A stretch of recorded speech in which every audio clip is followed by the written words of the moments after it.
You know what I'm saying? It's that situation when you got, we are living in a war zone. It's not as easy as these people are making us think, that they just got some criminal black kids with guns. It is not like that. We live in hell. We live in the gutter. We got us stacked up 80 deep in one building. You know, by the time you get out your house, you strapped with the... We're standing at the edge of a story that refuses to stay buried. Just days ago, the hip-hop world was rocked by a bombshell claim from Gene Deal, the former bodyguard who stood in the shadows during some of the most volatile moments in rap history. Deal is now accusing 50 Cent's Netflix documentary, Sean Combs: The Reckoning, of deliberately censoring explosive footage. Material he says proves Sean Diddy Combs had prior knowledge of the 1994 Quad Studios ambush that left Tupac Shakur fighting for his life. But that's only the beginning. Deal's allegations don't stop at omission. He's pointing to a pattern of suppression, one that stretches from the streets of New York to the courtrooms of Los Angeles and implicates some of the most powerful figures in music. And here's the twist: this isn't just about reopening old wounds. It's about evidence that could rewrite legal battles still unfolding today. The controversy erupted when Deal, a man who was physically present both the night Shakur was shot and the night the notorious B.I.G., Biggie Smalls, was killed, revealed that he had provided the documentary's producers with first-hand accounts, financial records, and even video footage, only to see it all vanish from the final cut. According to Deal, the production team, led by director Alexandria Stapleton and executive producer 50 Cent, chose to exclude details that could have shifted the narrative from speculation to something far more damning. Among the missing pieces, a $1 million check, allegedly tied to Jimmy Henchman, the convicted power broker whose associates have long been linked to the Quad Studios incident. Deal insists he saw the check with his own eyes, handed over in a moment that suggested foreknowledge of what was about to unfold. Yet when the documentary premiered on December 2, 2025, none of it made the screen. Instead, viewers were presented with a polished, but incomplete, story. One that left critical questions unanswered and, according to Deal, protected certain interests. Big was that type of rapper that he could get at somebody, and I think Puff was trying to tell him, don't go that route. You understand what I'm saying? But still putting out songs like Who Shot Ya in the intro, but telling Big not to go at nobody, which was crazy. What makes this more than just another he said, she said scandal is the timing. Right now, Dwayne Keefe D. Davis, the man charged with orchestrating Tupac Shakur's assassination, is awaiting trial in a Las Vegas courtroom, with proceedings set to begin in March 2026. His legal team has already hinted at a defense strategy that could drag Sean Diddy Combs' name back into the spotlight, reviving claims that Combs allegedly offered a bounty on Shakur's life. Meanwhile, Kirk Burroughs, the former Bad Boy Records co-founder whose handwritten journals became a cornerstone of the Netflix series, remains locked in a civil lawsuit against Combs. That case hinges on allegations of financial misconduct and contractual manipulation. Burroughs' notes, heavily relied upon by the documentary, reportedly contain entries detailing suspicious car rentals and last-minute travel arrangements tied to the nights both rappers lost their lives. So the question remains, why were the most explosive details, the ones that could connect the dots between Combs, Henchman, and the events leading up to the shootings, left on the cutting room floor? I believe him, because he wasn't talking just to be talking. I felt he was also coming straight, because there was a big war behind that. A war that they lost. I think it was a war that destroyed their neighborhood. The answers may lie in the legal landmines scattered throughout this story. Insiders familiar with the documentary's production say Netflix's legal team was deeply involved in shaping the final edit, wary of defamation risks and potential subpoenas. One source close to the project told us that Gene Deal's material was deemed too hot, not because it lacked credibility, but because it could have forced the streamer into a costly legal battle with Sean Diddy Combs, who has already threatened legal action over unauthorized footage used in the series. Then there's the question of 50 Cent's own motives. The rapper, who has spent years publicly feuding with Diddy, stands to gain from a documentary that damages his rival's reputation. But Deal's allegations suggest 50 Cent may have deliberately pulled back from the most incendiary claims, either to avoid jeopardizing the project's credibility or to protect his own business interests. After all, this isn't just a story about the past. It's about active lawsuits, pending trials, and a music industry still grappling with the fallout from Combs' 2025 federal indictment. So let's rewind to the night of November 30th, 1994, when Tupac Shakur was ambushed in the lobby of Quad Studios. I feel satisfied. I don't feel like I've ever embarrassed myself or my people, in nothing that I've done. And yet, I got the whole world fearing me, you know what I'm saying? At 23, weighing 160 pounds, you know what I'm saying? And I ain't even started. I haven't even wrote my plan out yet, and they scared. I got the vice president know who I am, the president, every cop in every city. Official records show that Tupac Shakur was at Quad Studios to record a verse for Little Sean, an artist under Andre Harrell's Uptown Records, an imprint closely tied to Diddy's Bad Boy empire. What's far less known is what happened earlier that day. According to Gene Deal, Sean Diddy Combs was allegedly inside Jimmy Henchman's office alongside Andre Harrell, discussing Shakur's arrival. Deal claims Henchman made it clear that Shakur, who allegedly owed money to Henchman's crew, was about to be taught a lesson. If true, this would mean Diddy wasn't just aware of the danger. He was in the room where the plan was allegedly set in motion. Yet the Netflix documentary glosses over this connection, focusing instead on the broader East Coast-West Coast rivalry. That framing, Deal argues, lets Combs off the hook by spreading the blame across an entire coast rather than zeroing in on the individuals who may have orchestrated the violence. Then there's the matter of the $1 million check. Deal describes a moment in the mid-1990s when Eric Zip Martin, a figure with deep ties to both Diddy and Jimmy Henchman, allegedly flashed a seven-figure check, claiming it was payment for a new record label. The timing raised eyebrows, just weeks after Shakur's shooting. The source of the funds? Allegedly Barry Hankerson and Jimmy Henchman, two names that have surfaced repeatedly in investigations tied to the Quad Studios incident. Deal says he and another associate saw the check. But when he pressed for answers, he was met with silence. Now he's asking a simple question: why has no one traced that money, and why didn't the documentary even mention it? You can follow $1 million check, Deal told us. Banks keep records. Someone approved that transaction. Someone signed off on it. Yet in the final edit, the closest the series comes to addressing financial ties is a brief mention of Kirk Burroughs' journals, which note unusual expenses around the time of Shakur's demise. No check. No names. No direct link to Combs.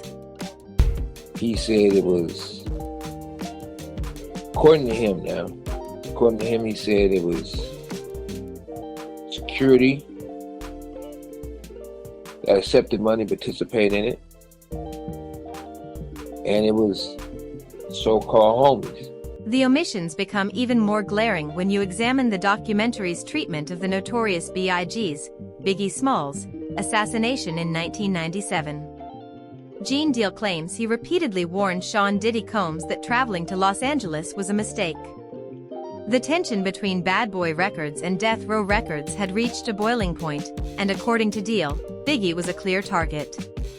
But Deal says Diddy dismissed those warnings, insisting the trip was necessary for promotion. Hours later, Biggie Smalls was gunned down in a drive-by shooting, and that remains unsolved to this day. The Netflix series includes footage of Deal recounting the chaos of that night, but it stops short of his most damning allegation, that Diddy ignored multiple red flags, including a direct warning from a connected source within the Los Angeles gang scene. Deal says he even confronted Diddy at Andre Harrell's home, pleading with him to call off the trip. According to Deal, Diddy's response was chillingly dismissive. "If you don't want to go, you don't have to." Those words, Deal believes, weren't just indifference. They were a green light. What makes Deal's account especially disturbing is how closely it aligns with other voices from that era. Keith D said he told Rat James that, look, It's big money in this. Only thing Puffy want to do, pay $1 million to have both of them. He told me that. Mark Curry, a former Bad Boy Records artist, has publicly stated that Diddy was obsessed with controlling the narrative surrounding Biggie's death, going so far as to manipulate contract terms after the rapper's passing. Kirk Burroughs, whose handwritten journals were a centerpiece of the Netflix documentary, has said in interviews that Diddy's jealousy over Tupac Shakur and Biggie's friendship drove him to manipulate the rivalry between them. And then there's Dwayne Keefe D. Davis's proffer session, a taped confession obtained by investigators in 2018, in which he allegedly claimed that Diddy offered a bounty on the lives of Tupac Shakur and Suge Knight. The documentary briefly mentions the proffer, but avoids exploring its full implications, namely, that Combs' name had been tied to the assassination plot years before Davis was ever charged. So why would 50 Cent, a man who has spent decades publicly fueling rumors about Diddy's involvement in these tragedies, suddenly shy away from the most explosive evidence? One theory is that the documentary was always meant to be a legal trap, not for Diddy, but for Netflix. By focusing on Burroughs' journals and on-the-record interviews, the production could sidestep the riskiest claims, those most likely to invite lawsuits. Another possibility centers on money. Sources say Gene Deal demanded a 7-figure payout for his footage, a price 50 Cent was unwilling to meet. But Deal insists there's more to it. He believes powerful forces within the industry, perhaps even Diddy's own legal team, pressured the production to steer clear of anything that could later be used in court. They didn't want the truth, Deal told us. They wanted a story they could control. Know about this very public, long-standing feud that you've had with Sean Combs. So what brought you to this project? Well, you know, I just want to make really hit television. I like the idea of it being exciting, and I picked this project and started working on it about 5 months before I found Alex. And I know that she has the artistic integrity that it would take to make it. The irony is that the documentary still managed to infuriate Sean Diddy Combs. His legal team has already fired back, calling the series a shameful hit piece built on one-sided narratives and financial motives. They've pointed to Kirk Burroughs' pending lawsuit and Gene Deal's long history of public feuds with Diddy as proof that the documentary is driven by vendettas, not facts. But here's the problem with that defense. If the documentary is truly one-sided, why were the most damning sides left out? Why avoid the $1 million check? Why ignore the warnings before the notorious B.I.G.'s assassination? Why exclude the alleged meeting inside Jimmy Henchman's office? And why, after years of silence, is Gene Deal choosing now to speak, unless he believes the full story is still being buried? What we're left with is a narrative that feels deliberately incomplete, a puzzle with half the pieces missing. The documentary gives us Burroughs' journals, but not the entries that might directly implicate Diddy. It shows us Deal's face in archival footage, but silences his most explosive claims. It acknowledges the East Coast-West Coast feud, yet downplays the role of the executives who allegedly fueled it. All of this is unfolding as Dwayne Keefe D. Davis's trial looms, as Burroughs' lawsuit inches forward, and as Diddy himself faces a reckoning in federal court. So the question isn't just what was left out of the Netflix series. It's what those omissions were meant to protect, and who stands to lose the most if the full truth ever comes to light. And there's one more layer to this story that can't be ignored. In the weeks since the documentary's release, insiders claim Diddy's legal team has been quietly reaching out to former associates, offering settlements in exchange for silence. Gene Deal says he's been approached multiple times with offers that included both money and thinly veiled threats. He's not alone. Others who worked at Bad Boy Records during the 1990s have reportedly been contacted, urged to sign NDAs, or risk being pulled into ongoing investigations. It's a tactic that mirrors exactly what Kirk Burroughs described in the documentary, a pattern of intimidation, financial leverage, and legal pressure designed to keep the past buried. And it raises a chilling possibility. that the story we've been told about Tupac Shakur and Biggie Smalls isn't just incomplete. It may be exactly what someone wanted us to believe. So where does that leave us? With a documentary that feels like a setup. A bodyguard who claims he holds the missing pieces. And a legal storm that's only getting darker. Gene Deal has promised to release his own footage in the coming weeks, recordings he says will finally prove his version of events. If he follows through, we may hear the conversations that were cut from the Netflix series, the warnings, the financial dealings, and the moments where Diddy allegedly knew more than he's ever admitted. But here's the catch. Deal isn't the only one with evidence. Kirk Burroughs still has those journals. Keefe D's trial could bring new testimony. And somewhere inside the archives of Bad Boy Records, there may still be receipts, contracts, or travel logs that tell a very different story from the one we've been sold. One thing is certain, this isn't just about the past. The battles over Shocker's and Biggie's legacies are still being fought, in courtrooms, in boardrooms, and now on our screens. And if Gene Deal is right, the most dangerous truths aren't the ones we've already heard. They're the ones that were never supposed to see the light of day. The documentary may be over, but the reckoning is just beginning. And the next move may come from the one place no one is looking. The files that were always meant to stay hidden. Pac would have boxed him. Pac would have loved to beat his ass in the ring, raise some money, and give it to the hood. But the deeper we dig, the clearer it becomes that this isn't just about Tupac Shakur and the Notorious B.I.G. It's about a machine, one that spent decades making sure we never saw the full picture. And that machine has names, faces, and bank accounts. Let's start with Alexandria Stapleton, the director behind Sean Combs' The Reckoning. Stapleton isn't a rookie filmmaker. She's the same documentarian who helmed Shut Up and Dribble, the LeBron James-produced series that tackled political activism in sports. She has a reputation for challenging powerful figures, but also for knowing how to work within the system. Sources close to the production say Stapleton was under immense pressure from Netflix's legal team, who reportedly flagged Gene Deal's claims as legally radioactive. Why? Because unlike Kirk Burroughs' journals or Dwayne Keefe D. Davis's proffer session, both already part of the public record, Deal's allegations involve active financial trails, including the $1 million check. Evidence like that could be subpoenaed in Keefe D's upcoming trial. And if that check leads back to Sean Diddy Combs' inner circle, Netflix wouldn't just be telling a story. They'd be handing prosecutors a roadmap. Then there's the question of who didn't get a voice in the documentary. Figures like Jimmy Henchman, the now imprisoned power broker whose associates have been linked to both the Quad Studios shooting and the alleged $1 million payment, are mentioned only in passing, despite his central role in events leading up to Shocker's ambush. Why the omission? Legal exposure is one explanation.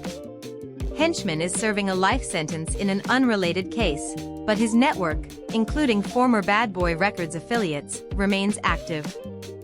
And then there's Barry Hankerson, music executive and father of Aaliyah, whose name allegedly appears on that check.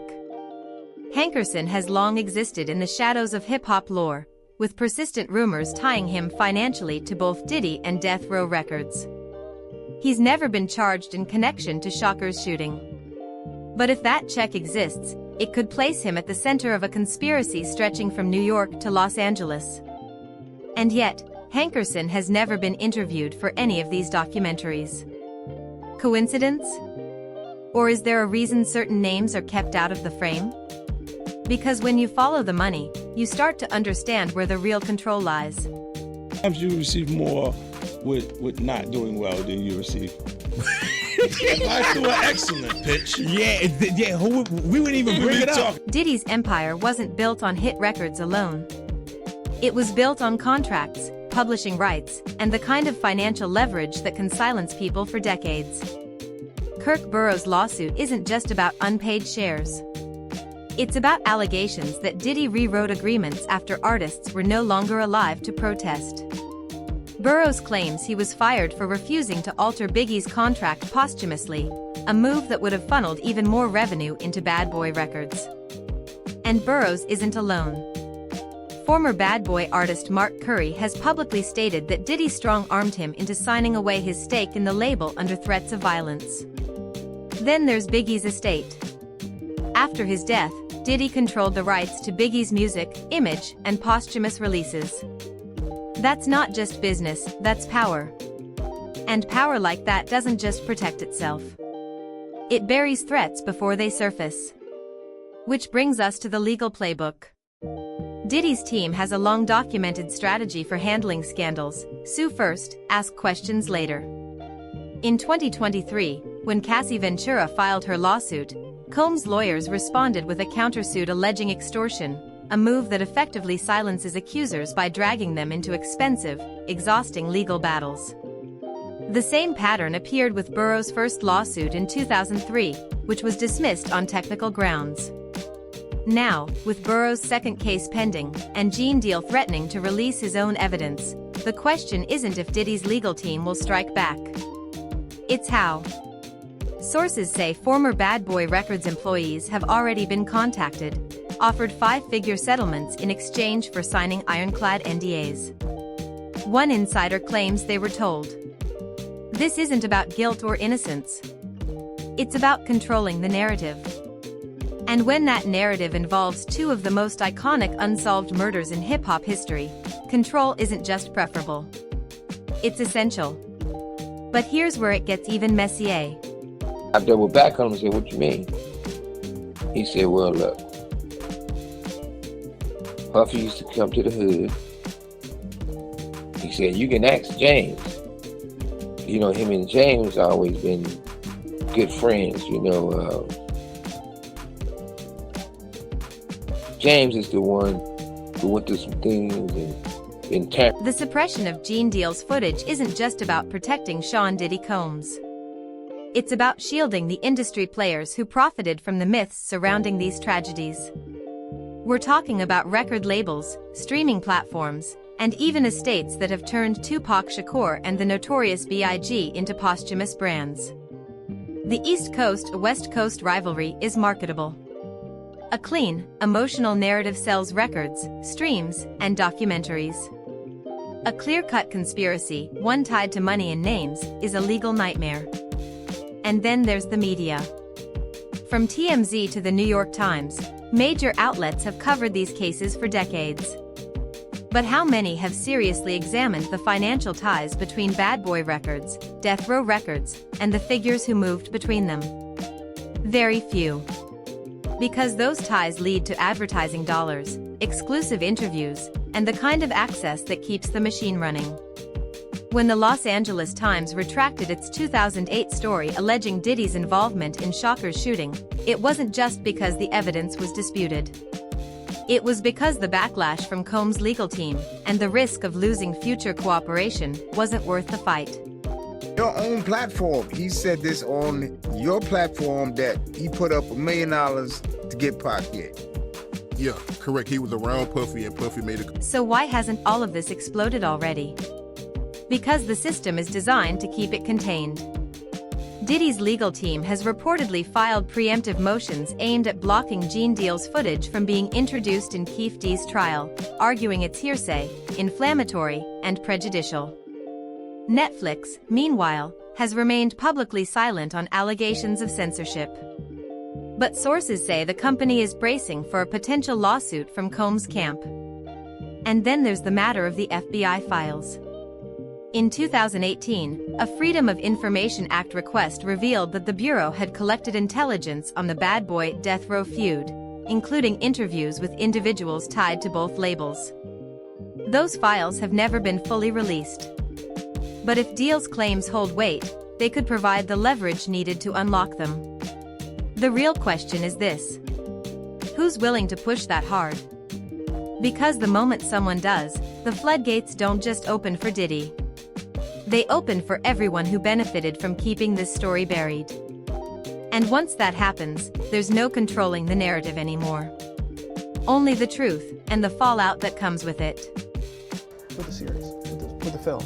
I mean, I think the intention is to give a more full-bodied experience to what happened, you know, from from the people that agreed to sit down and to participate. And I feel like the film asks a lot of questions, you know, maybe more questions are asked than answers given. And let's not forget the role of the documentarians themselves. Alexandria Stapleton and 50 Cent didn't just stumble into this project, they were strategic. Stapleton's involvement lent credibility. 50 Cent's name brought street credibility and a built-in audience. But 50 Cent also brings history. His feud with Sean Diddy Combs spans decades, diss tracks, social media attacks, and even a reported physical altercation at a club in 2019. Some argue that makes him the perfect person to expose the truth. Others say it gives him a vested interest in shaping the narrative to fit his own. And then there's the money. 50 Cent didn't produce this documentary for clout alone. He sold it to Netflix for a deal rumored to be in the high seven figures. That's not pocket change. That's the kind of payout that comes with expectations. And if those expectations included avoiding lawsuits or protecting certain relationships, that changes the equation. Because at the end of the day, this isn't just a story about justice. It's about who gets to decide what justice looks like. Here's what we know for sure. The pieces are moving. Dwayne Keefe D. Davis's trial is coming. Kirk Burroughs' lawsuit is heating up. Gene Deal's footage is out there, waiting for the right moment to surface. And somewhere in the shadows are people who know exactly what happened. People who stayed silent because, for decades, the cost of speaking up was higher than the cost of staying quiet. But that cost is changing. The culture is shifting. And the moment someone decides they have more to gain from telling the truth than from burying it, that's when everything unravels. So we'll leave you with this. If you were Gene Deal, sitting on footage that could rewrite hip-hop history, would you release it even if it meant burning every bridge that ever kept you safe? And if you were Sean Diddy Combs, staring down a legal future that could finally connect you to the darkest chapters of hip-hop's past, how far would you go to make sure that footage never sees the light of day? Drop your thoughts below. Because this story isn't over. It's only getting started. And trust us, you're not going to want to miss what happens next. Stay tuned. Stay sharp. And as always, keep your eyes on the truth, because it's the one thing they can't bury forever. Until next time.